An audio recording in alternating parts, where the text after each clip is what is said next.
Hello everyone, welcome back to my channel. So today we are going to discuss about the topic management of sales territories. So let's start.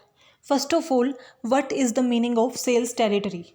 A sales territory consists of existing and potential customers assigned to a salesperson. कि एक sales person के जो फ़िलहाल customer हैं वो और आने वाले टाइम में मोस्ट प्रोबेबली जो कस्टमर बन सकते हैं उसको जो कंसिस्ट करती है वो हमारी क्या होती है, सेल्स टेरिटरी. फॉर एग्जांपल, आप एक ऑर्गेनाइजेशन के अंदर काम करते हो, आप एक सेल्स पर्सन हो, ए सेल्स पर्सन.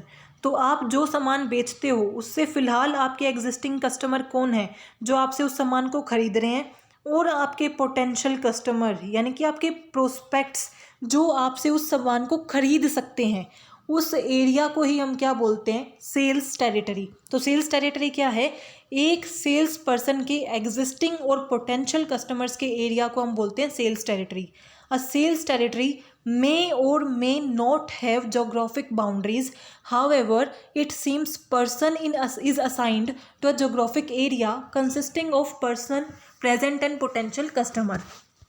कि फॉर एग्जांपल आप हरियाणा में काम करते हो और एक जो सेल्स पर्सन है वो पंजाब में काम करता है आपकी ऑर्गेनाइजेशन का, तो आपको हरियाणा की टेरिटरी मिली हुई है और उन्हें पंजाब की. लेकिन ये जोग्राफिक एरिया ज़रूरी नहीं है यही आपकी टेरिटरी हो.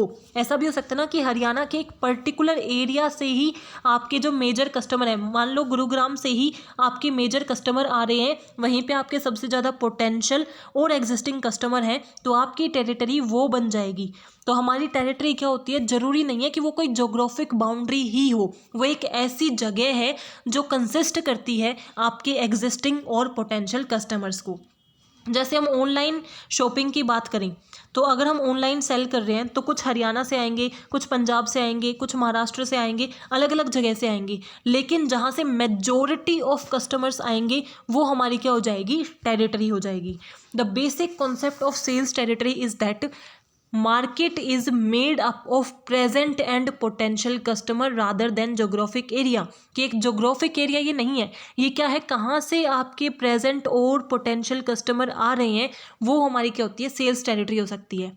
हो सकता है कि आपकी शॉप जो है वो दिल्ली में हो, फिर भी आपके जो सबसे ज़्यादा कस्टमर है वो हरियाणा से आ रहे हो, तो आपका जोग्राफिक एरिया तो दिल्ली है और कस्टमर आपके सबसे ज़्यादा कहाँ है, हरियाणा से, तो आपकी टेरिटरी क्या होगी, हरियाणा होगी. तो सिंपल सी बात क्या है कि टेरिटरी का मतलब जोग्राफिक एरिया नहीं है. टेरिटरी का मतलब क्या है, that consist your existing and potential customer, वो हमारे क्या होता है, सेल्स टेरिटरी.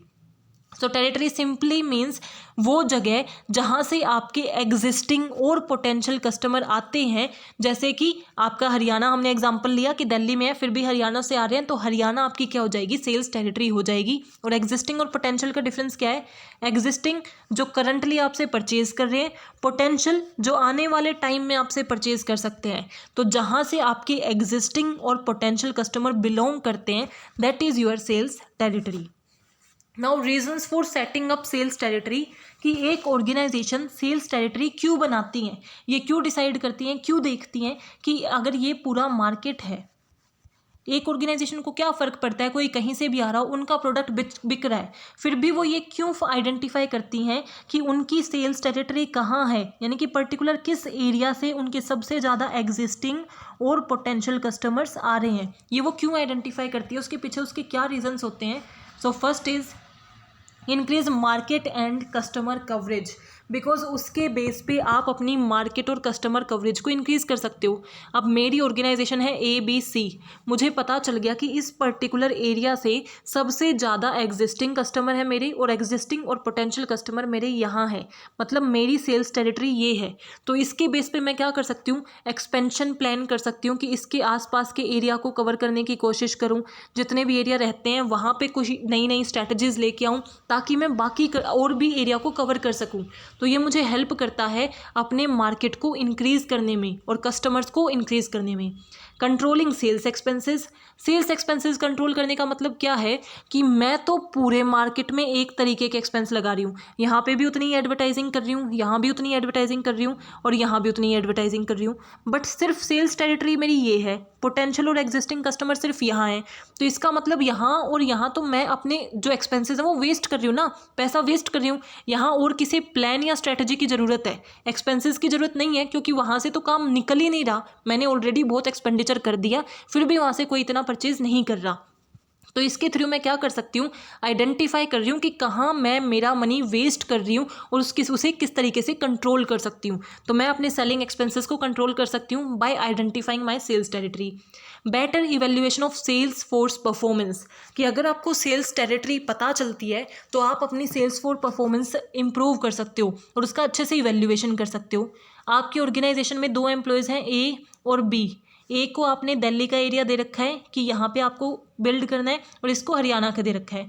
अब जो दिल्ली वाला है उसकी सेल्स टेरिटरी जब आप आइडेंटिफाई करते हो कि वो कितनी बड़ी या कितनी छोटी है, उससे आप ये देख सकते हो ना कि भाई वो काम सही से कर रहे हैं या नहीं। अगर ए की जो सेल्स टेरिटरी है वो बड़ी नहीं है, काफ़ी छोटी है, बहुत कम कस्टमर आते हैं, और जो एरिया दे रखा है वहाँ से कस्टमर आते ही नहीं, इसका मतलब कोई ना कमी तो है।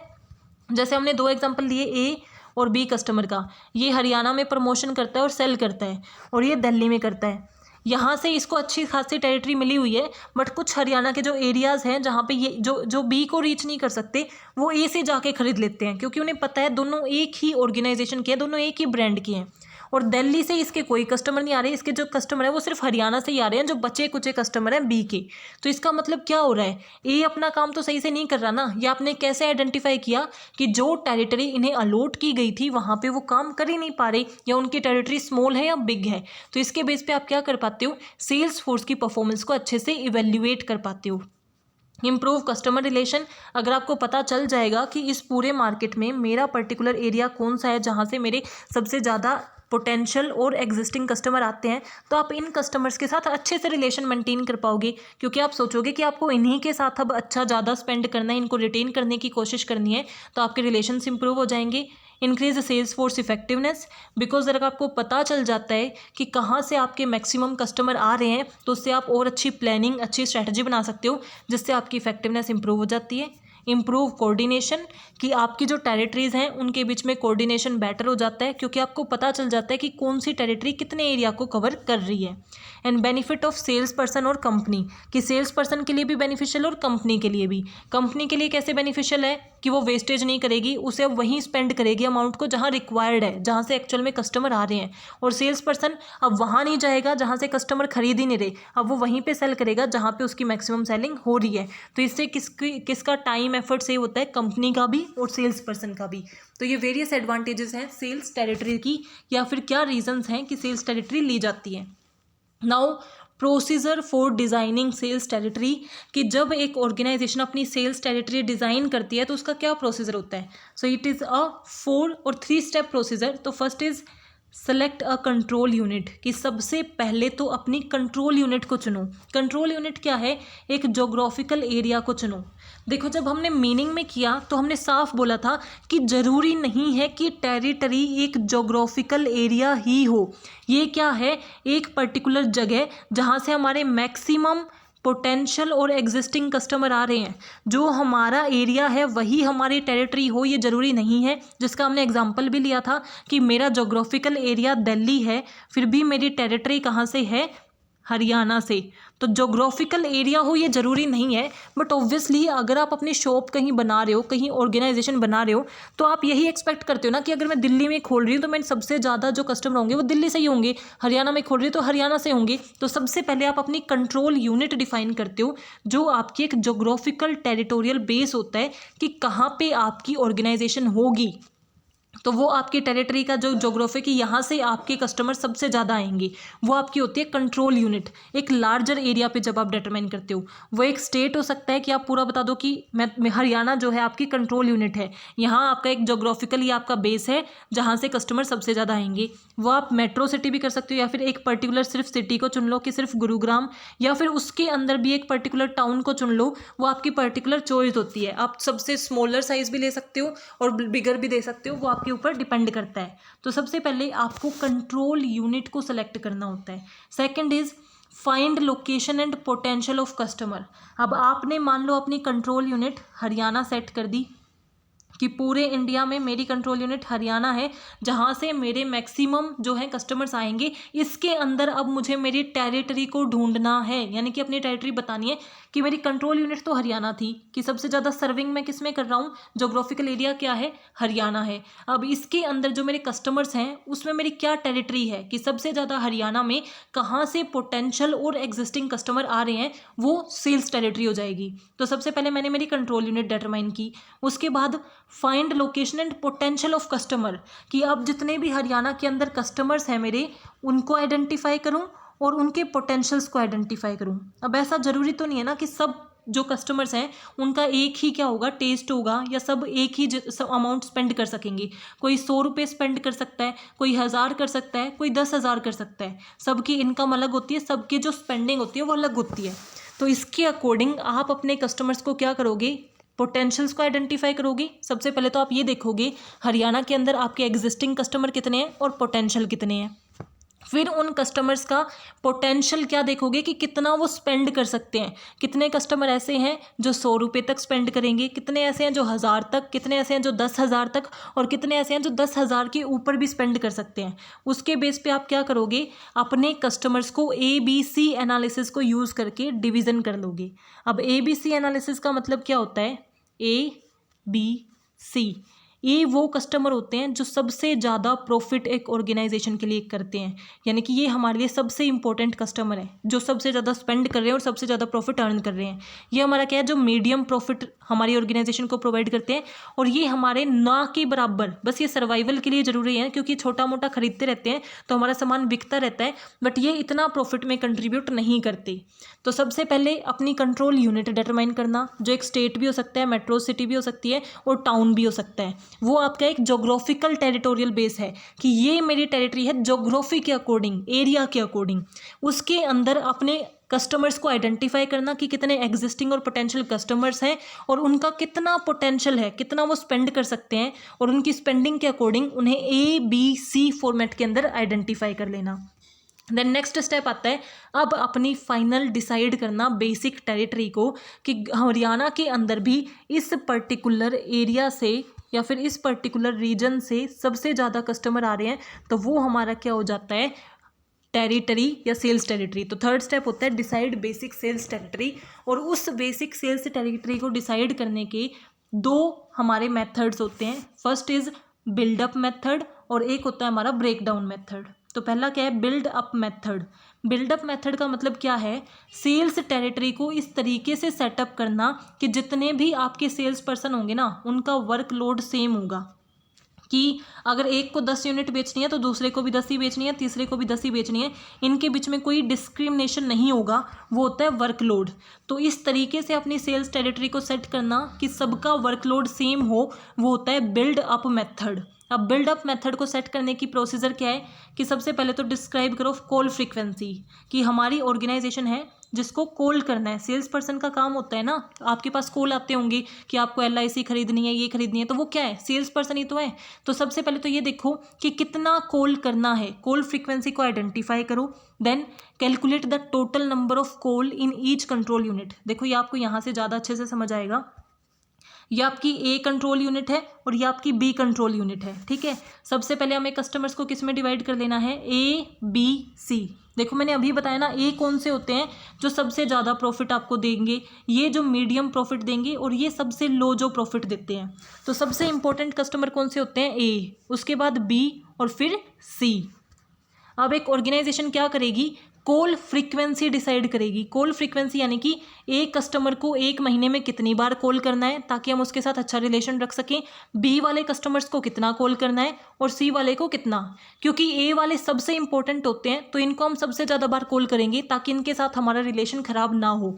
तो A वालों को हमें 4 बार कॉल करना है, B वाले को 2 बार करना है और C वाले को 1 बार करना है। कौन सी टेरिटरी के अंदर, A टेरिटरी के अंदर। ऐसे ही, और ये B टेरिटरी है। तो मान लो A टेरिटरी आपकी हमने गुरुग्राम ले ली और ये हमने हिसार ले लिया। ये हरियाणा की 2 जगह हैं, गुरुग्राम और हिसार।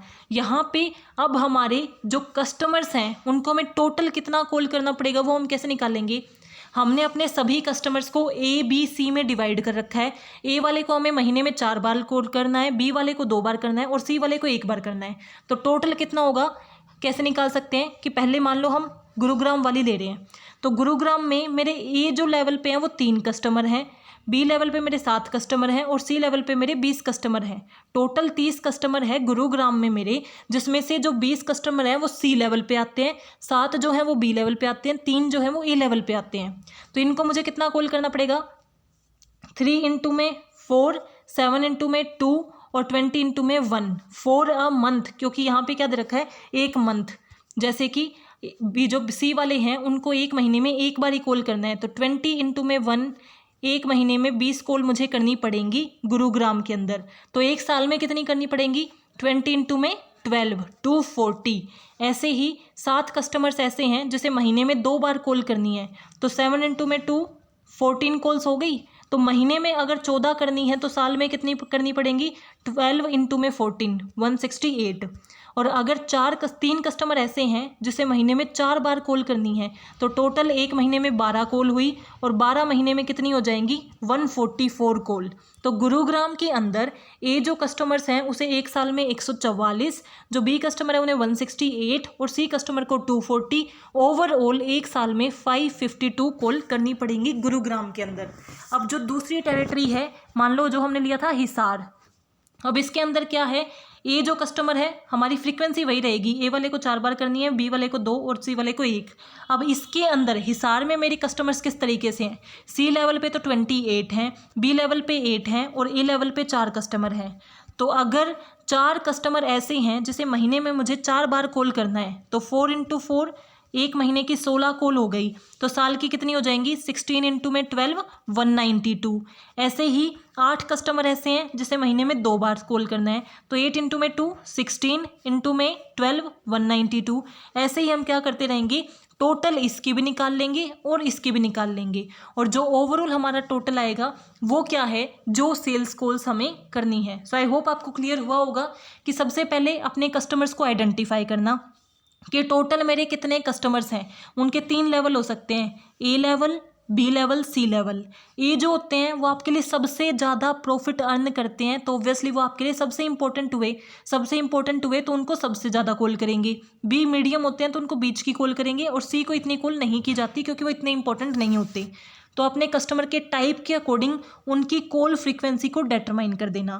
फिर जितनी भी आपकी डिस्ट्रिक्ट हो उसमें देख लो भाई कौन से लेवल पे कितने कस्टमर हैं, उनको उतनी कॉल करेंगे तो टोटल कितनी कॉल्स होंगी, ये आइडेंटिफाई आपको करना होता है। तो इस मेथड में सबसे पहले क्या किया हमने, कॉल फ्रीक्वेंसी डिसाइड की। हम क्या कर रहे थे, ए बी सी के अंदर कॉल फ्रीक्वेंसी कर रखी थी ना कि इन्हें 4 बार कॉल करना है एक महीने में, इन्हें 2 बार करना है और इन्हें 1 बार करना है। तो सबसे पहले कॉल फ्रीक्वेंसी को डिसाइड करना, फिर total number of call by each control unit की दोनों कंट्रोल यूनिट में कितनी होंगी, एक के अंदर 500 कुछ थी और एक के अंदर 700, तो वो हमारी क्या है, टोटल नंबर ऑफ कॉल। वो हमने कैसे निकाली थी, जो ए बी सी कितना करना है उसको एक्चुअल में कितने कस्टमर है उसे मल्टीप्लाई करके, और अगर ये मंथ में है तो 12 से मल्टीप्लाई करके उसे ईयर में कन्वर्ट कर दो। Then estimate workload capacity of sales person. अब मान लो हमारा निकला है कि टोटल जो कंट्रोल करनी है कंट्रोल यूनिट को 1000 कॉल करनी है एक साल के अंदर, ये हमने एज्यूम किया। तो अब देखो कि आपके जो सेल्स पर्सन है उनकी वर्कलोड कैपेसिटी क्या है, कि आपका एक सेल्स पर्सन सिर्फ 10 कॉल कर सकता है। सिर्फ हम एज्यूम कर रहे हैं कि वो 10 कॉल कर सकता है। एक सेल्स पर्सन साल के अंदर अगर वो 10 को कर सकता है तो 1000 को करने के लिए आपको कितने 100 सेल्स पर्सन की रिक्वायरमेंट होगी। तो वर्कलोड के बेस पे आपको पता चल गया आपको कितने सेल्स पर्सन चाहिए। उसके बेस पे अपनी टेंटेटिव टेरिटरी बनाओ और फिर फाइनल टेरिटरी को डेवलप करो। वो हमारा होता है build up method. Build up method का मतलब क्या हुआ, सबका वर्कलोड सेम रहा ना, एक 10 कॉल करेगा तो 100 हमारे पास वर्कर्स होंगे जो हर एक कितनी करेगा, 10 कॉल करेगा, तो सबका जो वर्कलोड है वो सेम रहेगा। वो हमारा होता है बिल्ड अप मेथड। तो जिसका पहला स्टेप था कॉल फ्रीक्वेंसी को आइडेंटिफाई करना, फिर उसको मल्टीप्लाई करके टोटल कॉल कितनी करनी है उसको आइडेंटिफाई करना, फिर वर्कलोड कैपेसिटी देना, जो भी एस्टिमेट करना कि सेल्स पर्सन की वर्कलोड कैपेसिटी कितनी है कि एक साल में वो 10 ही कर सकते हैं। उसके बेस पे टेंटेटिव टेरिटरी उन्हें अलॉट कर देना और फिर फाइनल टेरिटरी उन्हें प्रोवाइड करना। ये तो था बिल्डअप मेथड। फिर है break down method. Break down method क्या होता है, जैसे बिल्डअप मेथड क्या कह रहा था कि सभी सेल्स पर्सन का सेम वर्कलोड होना चाहिए, ये कहता है कि सबका क्या होना चाहिए, सेम पोटेंशियल होना चाहिए, same equal sales potential of territory. कि अगर मैं 4 टेरिटरी डिटरमाइन कर रही हूँ, हिसार, गुरुग्राम, रोहतक, भिवानी, तो सबका पोटेंशियल सेम होना चाहिए। उसमें क्या था, जितने भी इन 4 के अंदर जितने भी वर्कर्स हैं सबका वर्कलोड सेम होना चाहिए। और ये क्या कहते हैं ब्रेकडाउन मेथड, सबका पोटेंशियल सेम होना चाहिए, सबका स्कोप सेम होना चाहिए। तो इसके प्रोसीजर क्या होता है कि सबसे पहले कंपनी के पोटेंशियल को आइडेंटिफाई करो कि कंपनी का क्या पोटेंशियल है, कि कितनी सेल्स वो कर सकती है। उसके बाद कंट्रोल यूनिट के सेल्स के पोटेंशियल को आइडेंटिफाई करो कि कंट्रोल यूनिट कितना सेल्स कर सकती है। कि पहले तो हमारी ओवरऑल कंपनी जो है ABC वो कितना सेल्स कर सकती है, उसके बाद हिसार में कितनी सेल्स हो सकती है, गुरुग्राम में कितनी हो सकती है, रोहतक में कितनी हो सकती है, भिवानी में कितनी हो सकती है, सेपरेटली आइडेंटिफाई करो। फिर उसके बेस पे जो आपके सेल्स पर्सनस हैं उनसे कितना एक्सपेक्टेड है कि वो 1 साल में कितना सेल करेंगे, उस चीज़ को एस्टिमेट करके आप अपनी टेंटेटिव टेरिटरी बनाओ और फिर फाइनल सेल्स टेरिटरी बनाओ। वो आपका होता है ब्रेक डाउन मेथड। तो ब्रेक डाउन मेथड में आपको क्या करना होता है, आप लार्जर लेवल से स्मॉलर लेवल पे आते हो। कि सबसे पहले आपको अपनी पूरी कंपनी का बताते हो, एक सेकेंड, पूरी कंपनी का बताते हो कि उनका पोटेंशियल क्या है। फिर उसके बाद एक एक कंट्रोल यूनिट का बताते हो कि उनका पोटेंशियल क्या है, और उसके अंदर भी जो सेल्स पर्सन काम करते हो उनका एक्सपेक्टेशंस क्या है। उसके बेस पे टेंटेटिव टेरिटरी उन्हें अलॉट करते हो और फाइनल टेरिटरी फाइनलाइज कर देते हो। वो आपका होता है ब्रेक डाउन मेथड। तो आज हमने क्या डिस्कस किया कि सबसे पहले सेल्स टेरिटरी होती क्या है। सेल्स टेरिटरी का सिंपल मतलब है वो जगह जहाँ से आपके सबसे ज़्यादा एग्जिस्टिंग और पोटेंशियल कस्टमर हैं, जहाँ पे आपके सबसे एग्जिस्टिंग और पोटेंशियल कस्टमर हैं वो आपकी सेल्स टेरिटरी होती है। वो ज़रूरी नहीं है कि जो आपका जोग्राफिकल एरिया है वही आपकी सेल्स टेरिटरी हो, उससे अलग भी हो सकती है। उसके क्या रीजंस होते हैं और उसको कैसे सेट किया जाता है। तो सबसे पहले आप अपना जोग्राफिक एरिया चुनोगे जो आपका कंट्रोल यूनिट होगी। उसके बाद आप अपने कस्टमर्स को ABC में आइडेंटिफाई करते हो, उनके पोटेंशियल्स को आइडेंटिफाई करते हो, और देन बेसिक टेरिटरी पता कर लेते हो कि ये आपकी वो टेरिटरी है जहाँ से आपके सबसे ज़्यादा एग्जिस्टिंग और पोटेंशियल कस्टमर्स एग्जिस्ट करते हैं। जिसके 2 मेथड है, buildup method and break down method. So I hope we are clear with this topic. If you have any doubt, please mention in comment section. Thank you. Keep supporting.